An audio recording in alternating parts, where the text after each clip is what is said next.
धुंध में डूबी हुई सी ऊँघती अनमनी दिल्ली। दरअसल दिल्ली में इस समय WHO की लिमिट से 60 गुना ज्यादा जहरीली हवा है। जानलेवा पॉल्यूशन मीटर 2.5 करोड़ की मात्रा सोमवार की सुबह 907 तक पहुंच गई। लाहौर के 1900 के AQI से बिल्कुल आधी।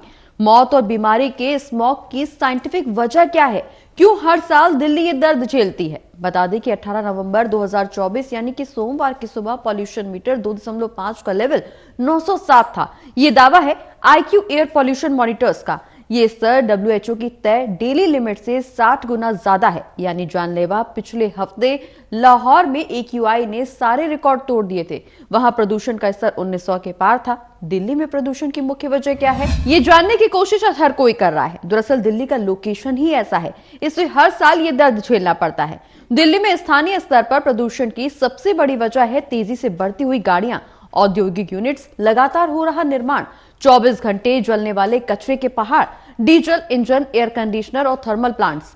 साल 2000 में दिल्ली में मात्र 34 लाख गाड़ियां थी, जो 2021-22 में बढ़कर 1.22 करोड़ से ज्यादा हो चुकी हैं, जबकि 15 साल की गाड़ियों पर बैन लगा हुआ है। बावजूद इसके हर दिन दिल्ली की सड़कों पर करीब 80 लाख गाड़ियां दौड़ती हैं, जिनसे carbon dioxide, sulphur dioxide, carbon monodioxide जैसी जहरीली गैसें निकलती हैं। अब अगर लोकेशन की बात करें तो दिल्ली के पश्चिम में राजस्थान, उत्तर पश्चिम में पाकिस्तान, अफगानिस्तान, उत्तर में पंजाब, हरियाणा, पूर्व में उत्तराखंड, यानी चारों तरफ से लैंड लॉक्ड है। राष्ट्रीय राजधानी पाकिस्तान, अफगानिस्तान और राजस्थान से बहने वाली हवाओं के साथ धूल आती है, जिसका साथ देता है पराली का धुआं।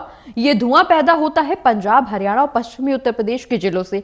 इसके बाद ठंड का मौसम, यानी हवाओं में गति कम, नमी ज्यादा। धूल और पराली के धुएं को हिमालय रोकता है, जिसकी वजह से पूरी दिल्ली से लेकर उत्तरी भारत के मैदानी इलाकों तक स्मॉग और कोहरे की लेयर दिखती रहती है, टिकी रहती है। इसीलिए प्रदूषण रहता है। साथ ही कोहरे की वजह से सड़कों पर हादसे भी होते हैं।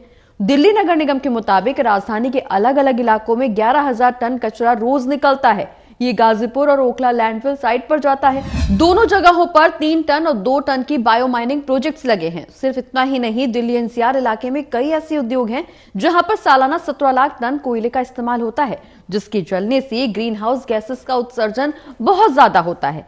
हर साल पंजाब और हरियाणा में जैसे ही ठंड का मौसम आने लगता है, पिछली फसलों के बचे हुए हिस्सों को जलाया जाता है। इन्हें पराली जलाना कहते हैं। इस बार मानसून देरी से गया तो पिछली फसल की सफाई और अगली फसल की तैयारी भी देर से शुरू हुई है। इसीलिए इन राज्यों में खेतों का पराली जलाना का मामला भी लेट से शुरू हुआ, यानी ये लंबे समय तक चलेगा।